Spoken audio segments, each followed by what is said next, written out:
Vous voulez un scoop? Valentino Rossi et Marc Marquez ne partiront jamais en vacances ensemble. Ça vous étonne, hein? Une rivalité qui dure depuis maintenant pratiquement une décennie. Rivalité qui ne se matérialise plus en piste vu que Valentino Rossi a pris sa retraite en MotoGP. Dès que le docteur doit analyser certaines situations, évidemment, il manque jamais une occasion d'envoyer un petit tacle à Marc. On n'est pas là pour commenter cette rivalité, mais pour revenir sur les déclarations de Valentino Rossi, sans filtre toujours, qui ne comprend absolument pas la nouvelle stratégie de Ducati. On va revenir évidemment sur les déclarations de Valentino Rossi. N'oubliez pas de liker, de vous abonner, c'est hyper important. Surtout ceux qui regardent mes vidéos régulièrement, mais qui ne sont toujours pas abonnés. C'est rapide, c'est gratuit, et ça évitera que je tape des burns avec ma trottinette électrique de Bobo devant chez vous. À quoi? C'est viril une trottinette électrique? Bref, on se retrouve juste après ça.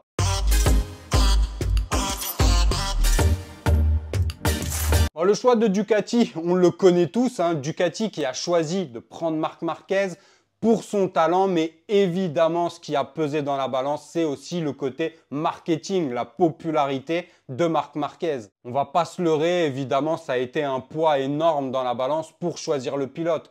Jorge Martin a fait tout ce qu'il fallait, mais c'est vrai que Rossi s'interroge sur la nouvelle stratégie de Ducati et c'est un point qu'on peut soulever effectivement, la stratégie de Ducati qui n'était absolument pas de mettre des stars sur sa moto, mais de faire monter de jeunes pilotes à fort potentiel, leur donner un matériel qui leur permet de performer pour les emmener jusqu'au team d'usine. C'est ce qu'ils faisaient jusqu'à présent. D'ailleurs, ils ne surpayent pas leurs pilotes. Les pilotes Ducati n'ont pas des salaires mirobolants, même un Pecco Bagnaia qui est champion du monde en titre n'a pas un salaire énorme. En tout cas, comparé par exemple à ce que pouvait toucher Marc chez Honda ou à ce que peut toucher actuellement Fabio Quartararo chez Yamaha. Et la stratégie semble avoir changé et Valentino Rossi s'en interroge, semble dans l'incompréhension.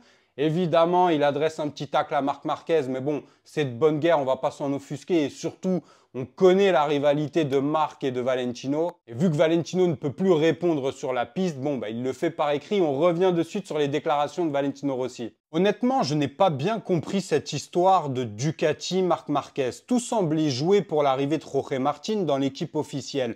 En tout cas, Bagnaia est prêt. Il est double champion du monde MotoGP et cette année, il se bat pour remporter son 3e titre. Mais franchement, Marquez chez Ducati, c'est une blague, ça n'a aucun sens. Ducati avait mis en place un système intéressant avec une pyramide qui permettait aux jeunes pilotes de progresser tout en rêvant d'intégrer un jour l'équipe officielle. Martin et Bezzecchi l'espéraient également, mais ils décident de prendre Marc. Il est normal que les jeunes pilotes fidèles à la marque depuis des années se sentent trahis. Effectivement, pour le coup, je suis quand même un peu d'accord personnellement avec Valentino Rossi. C'est vrai que la stratégie était bonne, la stratégie de Ducati d'avoir de nombreuses motos, de pouvoir collecter de nombreuses informations. Voilà, c'est pas là que ça se joue, c'est surtout sur le fait de faire monter des jeunes pilotes à fort potentiel et les installer sur la moto d'usine sans avoir à surpayer une méga star comme peut l'être Marc Marquez.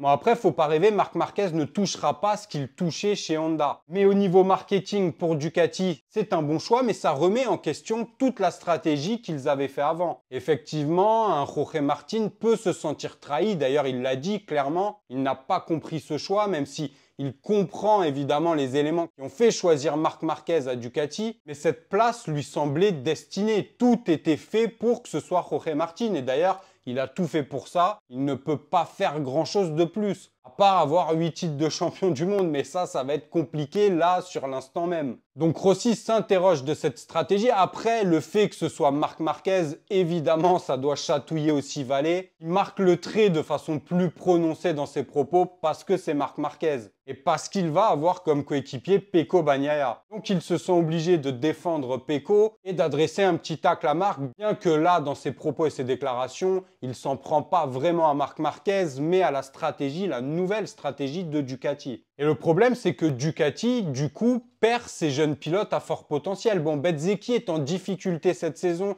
ce qui paraît un peu bizarre vu que la 2024 est quand même mieux née et quand même plus simple à piloter. Après, est-ce que la 2024 ne colle pas plus au style de pilotage de Pecco? C'est aussi peut-être pour ça que Bezzecchi est en difficulté avec la 2024, mais en tout cas, Ducati perd ses pilotes à fort potentiel.